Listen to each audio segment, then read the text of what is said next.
تین دنیا میں، تین قبر میں، تین مرتے وقت اور تین میدان محشر میں. اب ذرا سن لے اس کو، میں جلدی جلدی پڑھ سکتا ہوں، پڑھ دوں؟ جی جی. آپ تھک تو نہیں گئے نا؟ تھک جائیں تو چپ ہو جانا، میں سمجھ جاؤں گا کہ آپ تھک گئے. کچھ لوگ مجمع دیکھنے آتے ہیں، پھر ان کو تھک جاتے تو چلے جاتے، اور کچھ سننے آتے ہیں تو وہ کہتے ہیں کہ نہیں جب تک سلام نہ پڑھا جائے ہم نہیں جائیں. ہاں، تو ہمیشہ ہمارا ٹارگٹ وہی ہوتے ہیں جو سننے آتے ہیں. صحیح ہے؟ تو آپ کی توجہ ہے، بات آگے بڑھا سکتا ہوں. تین مصیبتیں دنیا میں، جلدی جلدی پڑھ رہا ہوں. نمبر ایک، جو نماز چھوڑ دے اللہ اس کی روزی سے برکت اٹھا لے. سب لوگ ہونا پریشان ہو، کچھ لوگ خوش ہو رہے ہوں گے، ارے یہ کیا مولوی بات کر رہا ہے، بولے برکت اٹھا لیتا ہے اللہ. ہم تو برسوں سے نماز نہیں پڑھتے، کروڑ پتی ہے. ہم نے کہا آپ سمجھے نہیں بات کو. ایک ہے کثرت اور ایک ہے برکت. آپ کے پاس کثرت ہے، آپ کروڑ پتی ہے، برکت نہیں ہے. کروڑ پتی ہو کے بھی آپ بے چین ہے، بے قرار ہے، سکون نہیں ہے. کہتے ہو نا سب کچھ ہے مولانا، سکون نہیں ہے. کیوں؟ کثرت ہے، برکت نہیں ہے. تو کثرت اور برکت کی مثال بتاؤں. کتے کے بچے درجنوں پیدا ہوتے ہیں، کثرت ہے. اور بکری کے صرف 2-3 پیدا ہوتے ہیں، برکت ہے. کتوں کا ریوڑ نہیں ملے گا، بکریوں کا ریوڑ ملے گا، جبکہ ہزاروں ذبح کی جاتی ہے. کیوں؟ کتوں میں کثرت ہے، بکریوں میں برکت ہے. اور آسان کر دیں اس کو، یزید 8 بیٹے چھوڑ کے مرا تھا. 8 بیٹے چھوڑ کے مرا تھا. آج کوئی آلے یزید نہیں ملتی، کیونکہ کثرت بھی کثرت. حسین ایک بیمار چھوڑ کے گئے تھے. اب سنیوں کا کوئی محلہ نہیں ملتا جہاں پر سید نظر نہ آتے. سبحان اللہ، سبحان اللہ. نعرہ تکبیر، نعرہ رسالت، مسلک اعلیٰ حضرت علامہ سید امین القادری، بہار طیبہ کانفرنس. سبحان اللہ، سبحان اللہ. اللہ نے برکت کتنی دی، برکت کتنی دی. دیوا شریف چلے جاؤ، امام حسین کا بیٹا. مہاراشٹر شریف چلے جاؤ، امام حسین کا بیٹا. کلیہ شریف چلے جاؤ، امام حسین کا بیٹا. اجمیر شریف چلے جاؤ. یعنی زمین کے اندر بھی بیٹے عزت سے آرام کر رہے ہیں، اور زمین کے اوپر بھی. بے شک بے شک. سبحان زمین کے اوپر. کیوں؟ وہاں کثرت تھی، یہاں برکت ہے. تو کثرت محنت سے ملتی ہے، برکت کرم سے ملتی. تو اللہ سب سے پہلے بے نمازی کی روزی سے برکت اٹھا لیتا ہے. اب برکت گئی تو پھر آپ آتے ہو حضرت تعویذ. دیکھو میں تعویذ کا مخالف نہیں ہوں، لیکن اتنا کہتا ہوں اتنے پاگل نہ بنو. مفتیان کرام، علماء کرام کو صرف سبق سنانے کے لیے اگر غلطی کروں گا تو اصلاح کر دیں گے. سحر، جادو، بلا، جن، بھوت کا اثر ہونا، تعویذ اس کا علاج ہے.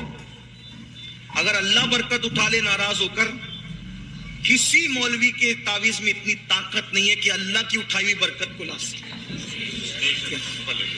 یہ بات یاد رکھنا. اگر کوئی یہ دعویٰ کرتا ہے کہ میں لا دوں گا، ہمارے حضور مفتی اعظم، ہمارے دادا مرشد تعویذ دینے سے پہلے ہاتھ کی طرف اشارہ کر کے کہتے تھے بیٹا نماز پڑھے گا تو تعویذ اثر کرے گا، ورنہ تعویذ اثر نہیں کرے گا. اقبال نے اسی کا رونا رویا تھا. آج کل کچھ لوگ یہ دعویٰ کرتے جا بیٹا ہم ہیں، تو بھی تباہ ہوگا اور جس کو تو کہہ رہا ہے وہ بھی تباہ ہوگا.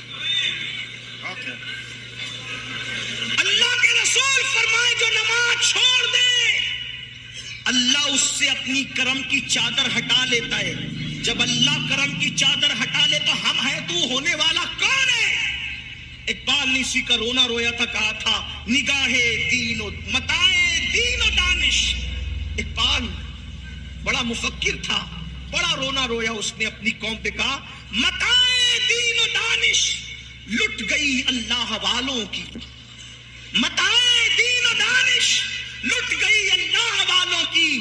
یہ کس کافر ادا کا غمزہ خوریز ہے ساقی، یہ کس کافر ادا نے اپنی مستیاں بکھیری ہیں کہ اللہ والوں کی متاع لٹ گئی. لیکن پھر وہ نا امیدی کا شاعر نہیں تھا، مایوسیوں کا شاعر نہیں تھا، وہ امیدوں کی کا پیام دینے والا تھا. لیکن لیکن جب یہ رونا رویا تو ساتھ میں امید بھی کی کہنے لگے نہیں اقبال مایوس اپنی کشت وینا سے ذرا نم ہو تو یہ مٹی بڑی زرخیز ہے ساقی، ہم مایوس نہیں ہیں، انشاءاللہ یہ جلسہ انقلاب لائیں گے۔ مسلمانوں اگر نماز نہیں پڑھو گے، اللہ کے سچے نبی نے فرمایا اللہ تمہاری روزیوں سے برکت اٹھا لے گا، اور اللہ برکت اٹھا لے کسی میں طاقت نہیں، کتنا ہی بڑا بابا ہو، کتنا ہی بڑا پیر ہو، کتنا ہی بڑا عالم ہو، کوئی بلکہ سچا عالم ہوگا تو بولے گا بھیا نماز نہیں پڑھتا تو میں تجھے تعویذ نہیں دیتا۔ یہ بات ہے، آپ گھوم رہے ہو پھر رہے ہو،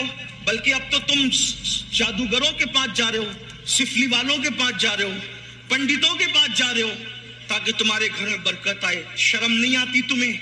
اللہ رزاق مطلق ہے، اللہ کے رسول نے کہا نماز چھوڑو گے تو برکت جائے گی۔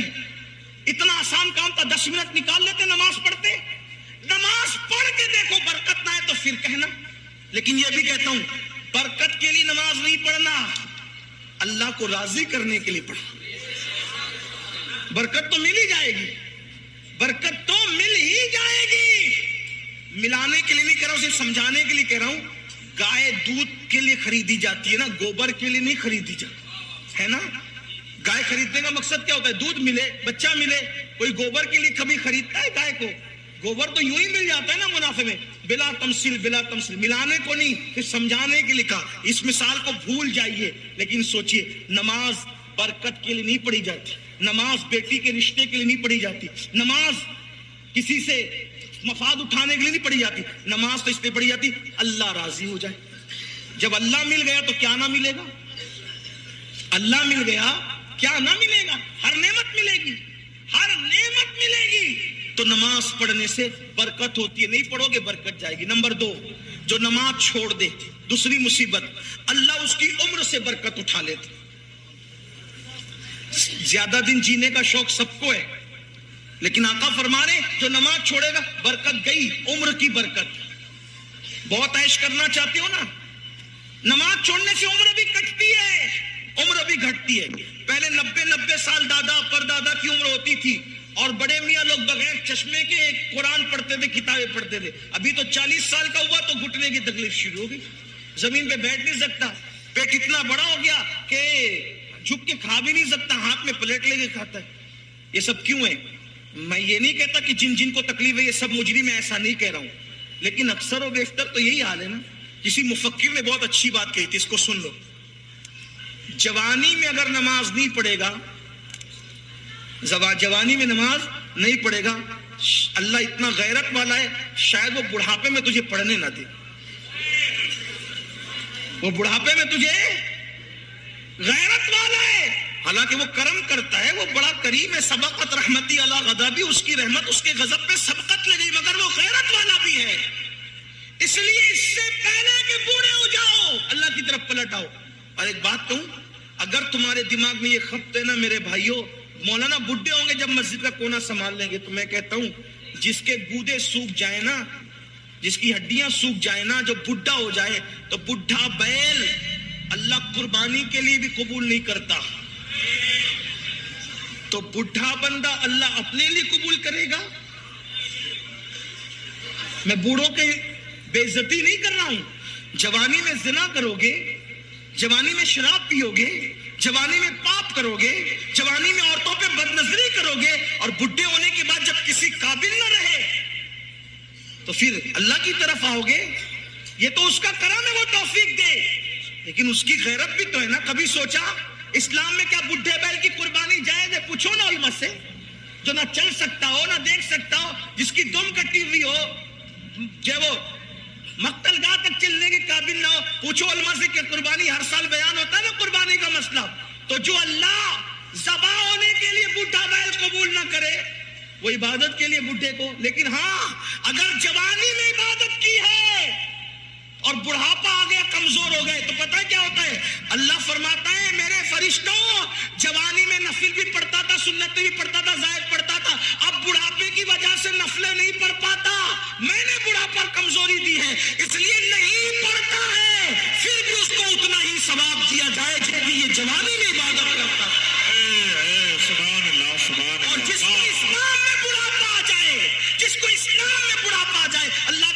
فرماتے ہیں اللہ اس کی دعا کو رد کرنے میں حیا فرماتا ہے. اور جو بوڑھا ہو جائے اسلام میں, اللہ فرشتوں سے کہتا ہے یہ جوانی میں عبادت کرتے کرتے بڈھا ہو گیا, اب بوڑھا ہو گیا ہے نا, اگر اس سے گناہ ہو جائے تو اس کے گناہ نہ لکھا کرو. کیوں؟ جو جوانی میں نہیں کیا اس نے بڑھاپے میں کیا کرنا ہے. تو اللہ کے بندو, تو عمر گھٹتی ہے نماز چھوڑنے سے. نمبر 3, کیا 3 نشانیاں, 3 مصیبتیں کون سی؟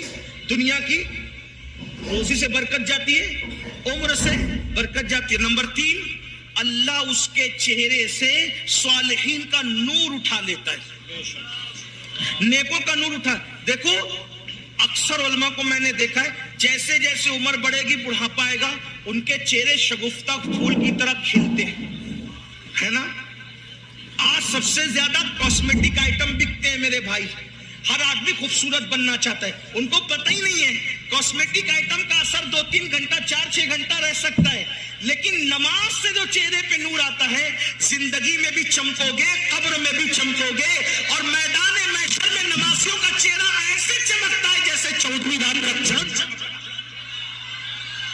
نماز قبر میں نور ہوگی, اس لیے اگر خوبصورت بننا ہے نماز پڑھو, انشاءاللہ چہرے چمکیں گے. میری قوم کی بچیاں بیٹیاں بھی یہاں موجود ہوگی, بہت کوشش کرتی ہے, بہت کوشش کرتی ہے میں خوبصورت لگوں, میں اچھی لگوں, اچھے رشتے آئیں گے, یہ ہوگا وہ ہوگا. میں نے کہا میری بہن چہرے پر کاسمیٹک آئٹم ملنے کی بجائے, حالانکہ مفتیان کرام کہتے ہیں ایسے آئٹمز, کاسمیٹک آئٹمز جس میں ناجائز اور حرام کی اشیاء, ناجائز اور حرام اشیاء نہ ملی ہو, تو اس کے استعمال میں کوئی حرج نہیں ہے. چاہے وہ فیس واش ہو, صابن ہو, کریم ہو, اگر اس کے اندر ناجائز و حرام چیزیں نہیں ملی تو استعمال کر سکتے ہیں, میں اس کو منع نہیں کر رہا ہوں. لیکن اگر ہمیشہ کے لیے چہرہ چمکانا ہے تو نماز سے چمکے گا, وضو سے چمکے گا, اور اللہ اکبر. اور اگر نہیں کرو گے نور نکلے گا. آپ کبھی کبھی ہم لوگوں کو, پورا ہندوستان جاتے, کبھی کبھی ایسا لگتا ہے یا اللہ یہ بندہ مسلمان ہے کہ نہیں. چہرے اتنے بھیانک دکھتے ہیں, بلکہ کبھی کسی بستی میں جاؤ تو سلام کرنے میں سوچنا پڑتا ہے, سلام کریں کہ نہیں کریں. اچھا پھر اعتراض بھی کرتے, دیکھو اتنی دور سے مولانا بلایا, مولانا کو اتنی بھی حیا نہیں ہمیں سلام کرے. ارے تیرا منہ دیکھ, تو تو پہچان میں نہیں آ رہا کہ تو مسلمان ہے کہ نہیں ہے. مولانا کیا تجھے سلام کریں گے؟ یہ حال ہے, یہ حال ہے. تو نماز چھوڑنے والوں کے چہرے سے صالحین کا نور چھین لیا جائے. جا کے اپنے چہرے دیکھو. نمازوں میں سوتے پڑے رہنے والوں, فجر میں سوتے پڑے رہنے والوں, ظہر میں گپ شپ کرنے والوں, اپنے چہرے جا کر کے جائزہ لو. ایک دور تھا لوگ چہرے دیکھ کے مسلمان ہوتے تھے. غریب نواز 90 لاکھ کو اپنے ایمان کی دولت عطا فرمایا. امام علی رضا اتنے خوبصورت اور نورانی چہرے والے تھے کہ چہرے پہ نقاب ڈال کے چلنا پڑتا. وہ چہرے میں آپ کی تازگی تھی امام علی رضا کے چہرے میں. بلکہ بزرگوں نے لکھا ہے ایک مجوسی کا ننھا سا بچہ امام علی رضا کے جب لوگ چہرے پہ پردہ پڑا تھا, لوگ پیچھے پیچھے بھاگ رہے تھے. اس ننھے سے بچے نے کہا یہ کس کے پیچھے بھاگ رہے ہو؟ کہا یہ ہمارا امام ہے, مسلمانوں کا امام ہے, نبی کا شہزادہ ہے, اس کے پیچھے بھاگ رہے ہیں. کہا اس کے چہرے میں کیا رکھا ہے جو اس کی زیارت کرنے بھاگ رہے ہو؟ تو کسی دیوانے نے کہہ دیا تو ہی جا کے دیکھ لے کہ چہرے میں کیا رکھا ہے. وہ مجوسی کا بچہ بھی پیچھے ہو لیا. جیسے ہی گیا, امام نے جیسے نقاب ہٹایا, چہرے کا پردہ ہٹایا, چہرے پہ وہ نورانیت اور تمازت تھی. لوگ حدیث سننے کے لیے بیٹھے تھے. اس 4 سال کے بچے نے چہرہ دیکھا تو کہا آج کے بعد میری ماں بھی تو ہے, میرا باپ بھی تو ہے, میں نے تیرے لیے سب کو چھوڑ دیا.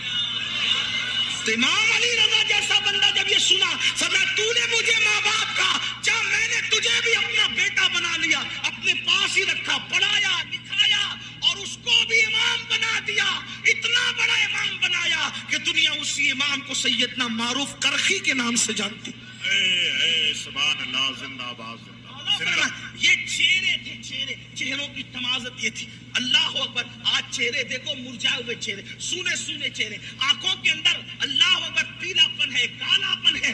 آنکھیں بھری بھری ہوتی تھی, خوبصورت ہوتی تھی, آنکھوں میں جمال ہوتا تھا. آنکھیں مسلمانوں کی دیکھ کر ایسے لگتا تھا جیسے نرگس کے پھول شرما جائے. چہرے کی اللہ اکبر خد و خال دیکھ کر ایسا لگتا تھا جیسے لالا کا کمل شرما جائے. لیکن آج حالات کیا ہو گئے؟ چھوٹے چھوٹے بچے کوئی گٹکا کھا رہا ہے, کوئی تمباکو کھا رہا ہے, اور اس کے بعد کوئی سگریٹ پی رہا ہے, کوئی شراب پی رہا ہے, کوئی نشہ کر رہا ہے. صحت بھی ضائع ہو رہی, سب ضائع ہو رہا ہے. تو کیا عرض کیا میں نے؟ اللہ کے رسول فرماتے ہیں نماز چھوڑنے پر 3 مصیبتیں آئے گی. نمبر 1 روزی سے برکت جائے گی, نمبر 2 عمر سے برکت جائے گی, اور نمبر 3 اللہ چہروں سے صالحین کا نور اٹھا لے گا. پھر آقا فرماتے ہیں مرتے وقت اس کو 3 مصیبتیں آئے گی. جب مرے گا نا تو 3 مصیبتیں اٹھائے گا وہ. نمبر 1 فرماتے ہیں اللہ کے رسول سچے سچے نبی غیب دا نبی صلی اللہ علیہ وآلہ وسلم فرماتے ہیں جب بے نمازی کو موت آئے گی مرنے سے پہلے ذلیل ہوگا. ذلیل ہو کر کے مرے گا, مرنے سے پہلے ذلیل ہو کر مرے گا. ذلت کی موت آئے گی.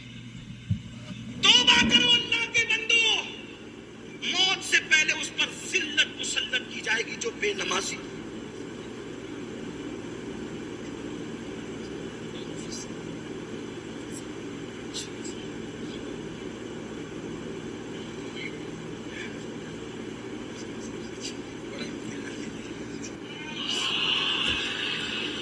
اللہ رب محمد صلی اللہ علیہ وسلم نحن عباد محمد. بس چند باتیں مجھے کر